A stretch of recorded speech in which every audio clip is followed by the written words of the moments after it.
You know that feeling when you've experienced something deeply meaningful, something that has fundamentally shifted how you see the world, and you try to explain it to a friend? Oh, yeah, and you completely freeze up. Exactly. The second you open your mouth, you just freeze. You start fumbling for words, terrified that you're going to sound, I don't know, preachy or confusing or just plain weird. It's a very common experience. It reminds me of someone who is deeply in love, but terrible at writing poetry.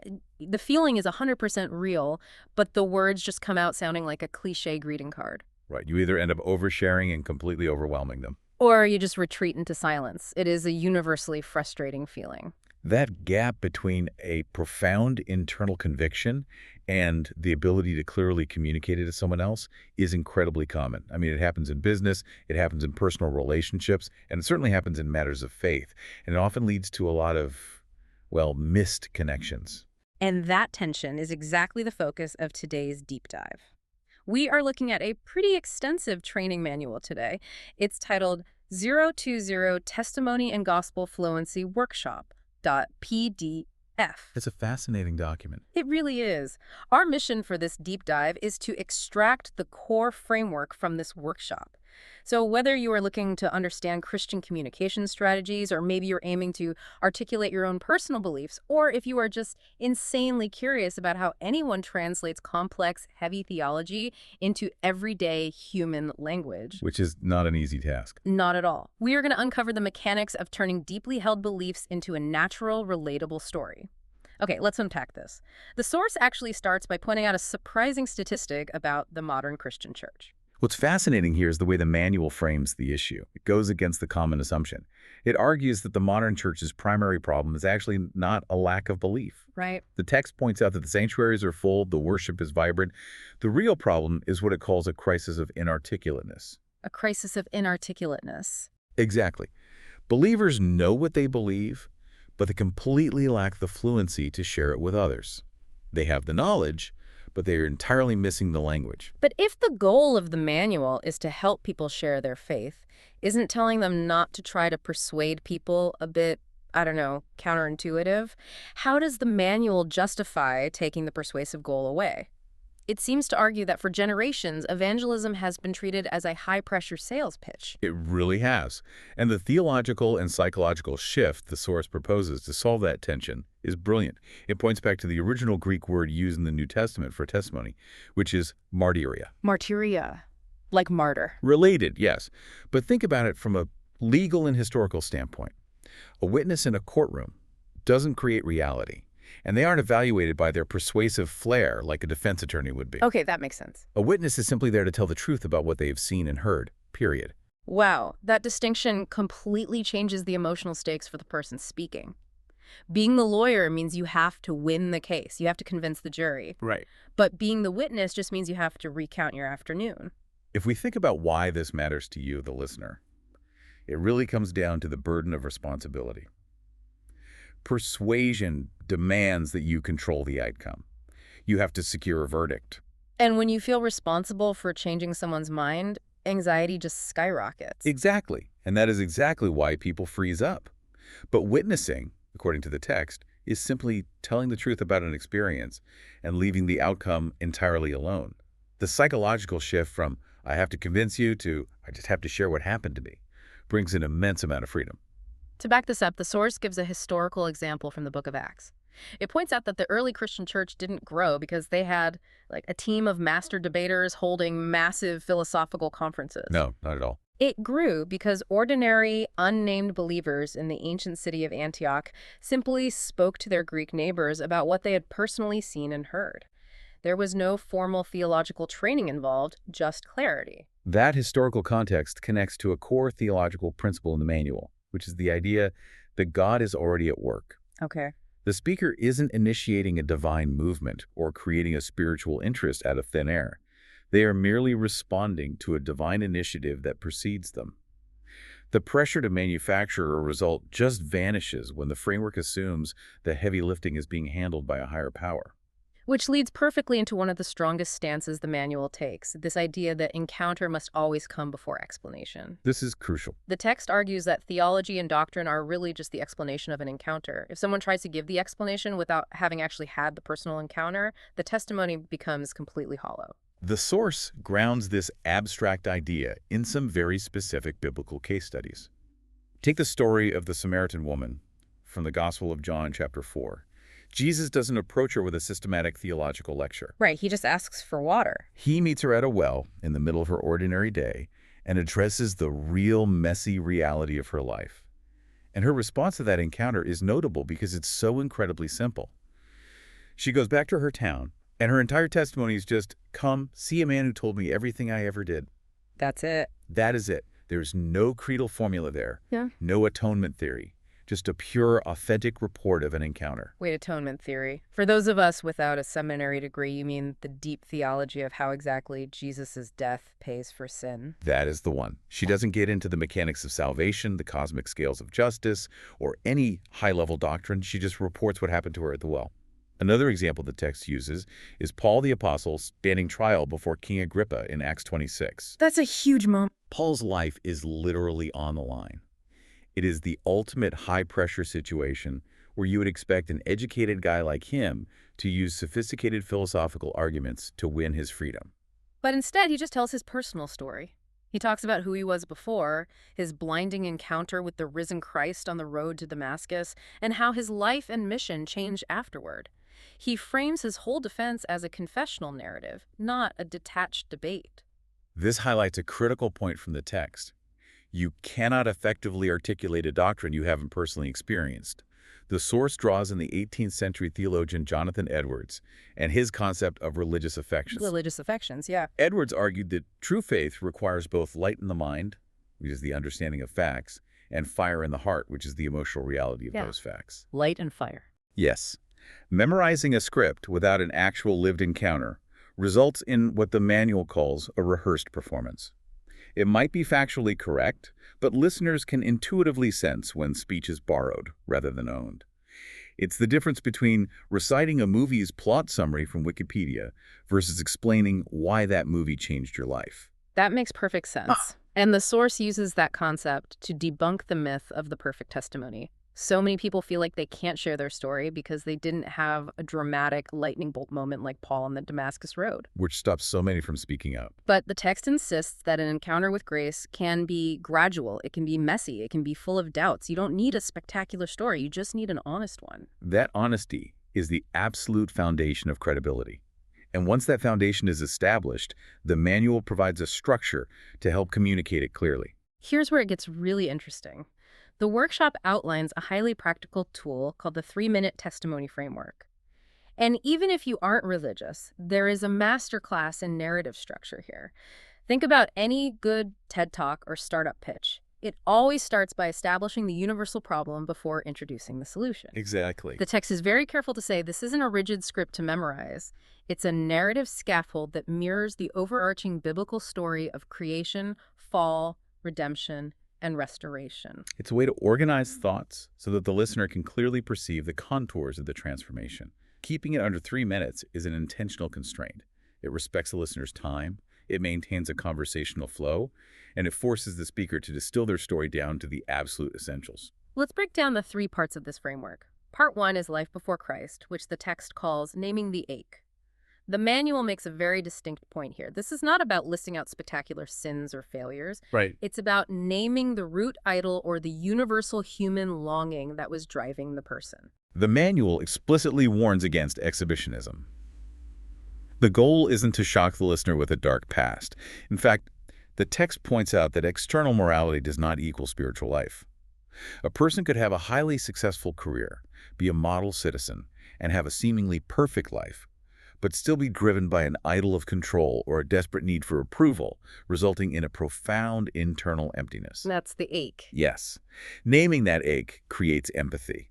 It allows the listener to recognize their own universal human longing in the story, regardless of whether the external details match up. So the speaker names the ache and then moves to part two, the encounter with Christ, which the manual calls the pivot. This is the moment or the season where grace interrupts the normal routine. The key instruction from the text here is that this pivot must be concrete, and it absolutely must center Christ as the main actor. That's essential. It shouldn't be framed as a story about the speaker's own cleverness or how they figured everything out. It has to be a story about divine initiative. It's the moment the abstract idea of a deity becomes a lived personal reality. Following that, the framework moves to part three, life after Christ, focusing on ongoing transformation. And the source issues a strong pastoral warning here against something it calls triumphalism. Triumphalism, that would be the false idea of instant, flawless perfection. Correct. That is correct. Claiming that a life is completely perfect and free of struggle the moment faith is found is not only unbelievable, it's actively discouraging to the listener. The source insists that credibility comes from humility. The after picture shouldn't be about arriving at perfection. It should be about reoriented desires, new loyalties, and a new hope amidst ongoing struggles. The text gives a historical example of this reoriented loyalty with John Newton. He was deeply entrenched in the transatlantic slave trade, but after his encounter with Christ, his internal compass completely pivoted. Radically pivoted. He eventually wrote the hymn Amazing Grace and spent his later life allying with abolitionists to serve a completely different kingdom. His outward circumstances didn't just magically become easy overnight, but his internal loyalty was radically and permanently shifted. That shift in loyalty is the tangible evidence of transformation the manual looks for. But even with a solid framework, the vocabulary a person uses matters immensely. This brings us to a major hurdle the manual addresses, the language barrier. Oh, this is a big one. The manual makes a massive push for what it calls speaking human. It argues that insider religious language has to be ditched if the speaker actually wants to be understood. If someone uses a word like justification with a coworker who has no church background, it just alienates them. The tune out entirely. Instead of saying, I was justified, the text suggests translating that into everyday speech, something like, God declared me forgiven and accepted. The theological precision remains, but the accessibility skyrockets. It's about translating truth without diluting the core message. To help believers maintain that balance, the manual introduces a tool called the Gospel Essentials card. It's designed to prevent speakers from either overcomplicating the message with technical theology or swinging too far the other way and watering it down into shallow, self-help platitudes. The card rests on 4 theological pillars. Let's walk through those 4 pillars. The manual lists the first one as God's holiness and love. That establishes the baseline, the idea that God is morally perfect, holding a standard of justice, but also actively pursuing humanity out of love. It sets up the tension of the narrative. Which leads right into the second pillar, human brokenness. This is where the framework asks for honesty about human alienation. It's the acknowledgement of an inability to fix ourselves or live up to that perfect standard, which connects back to the concept of naming the ache we discussed earlier. Then the third pillar is Christ's work. Rather than leaving the solution as a vague spiritual feeling, this pillar anchors the story in history.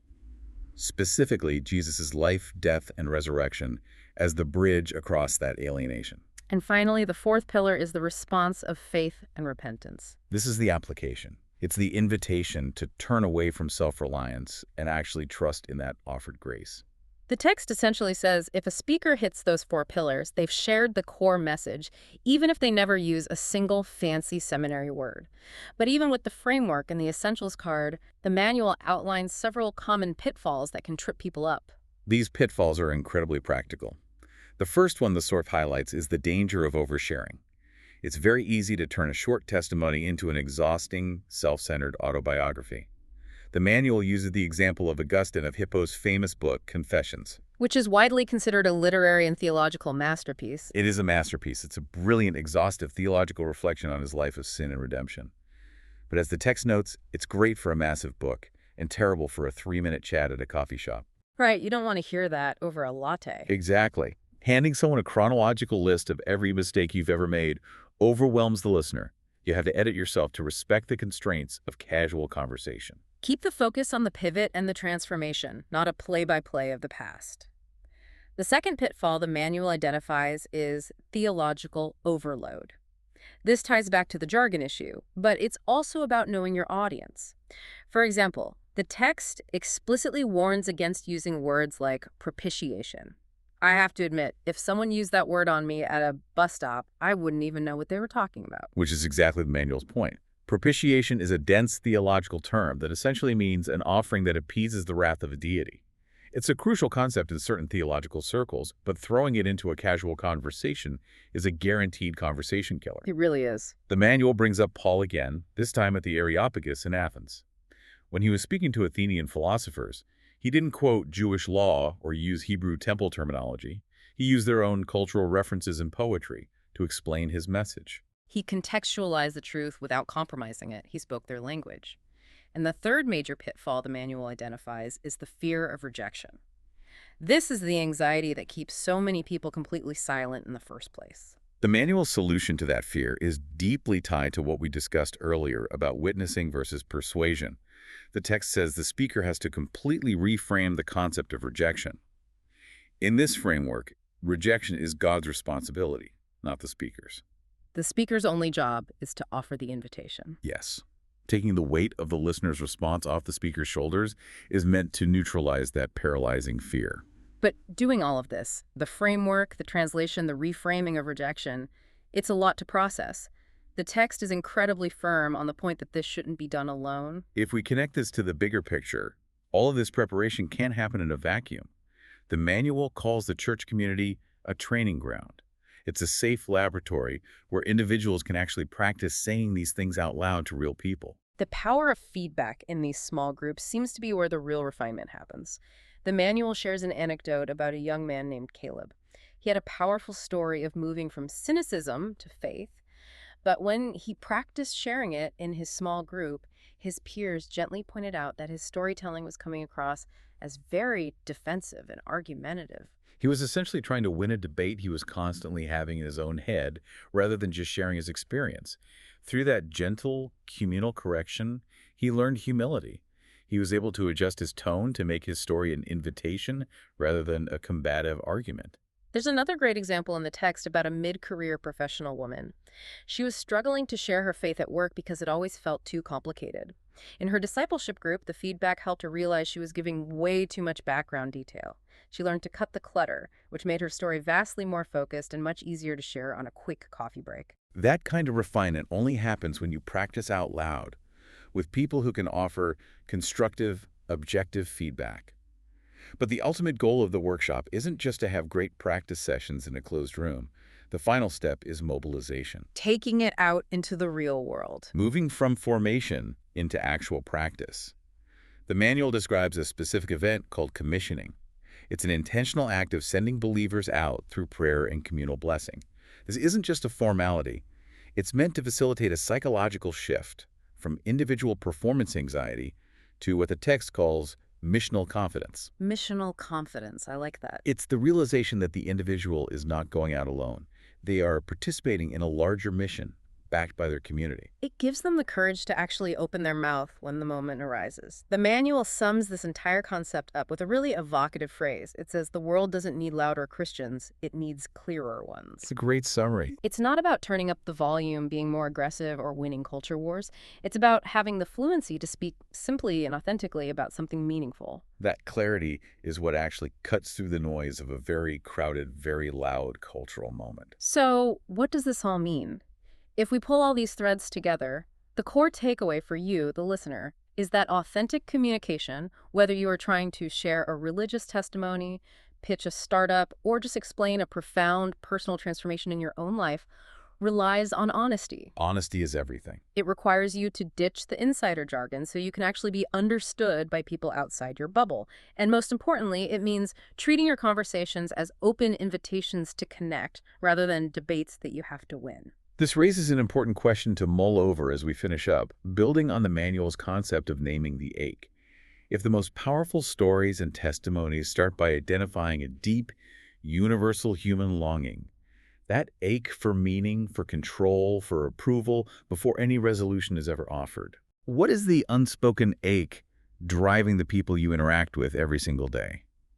And how might simply creating the space to listen to that ache be the most profound invitation you could ever offer?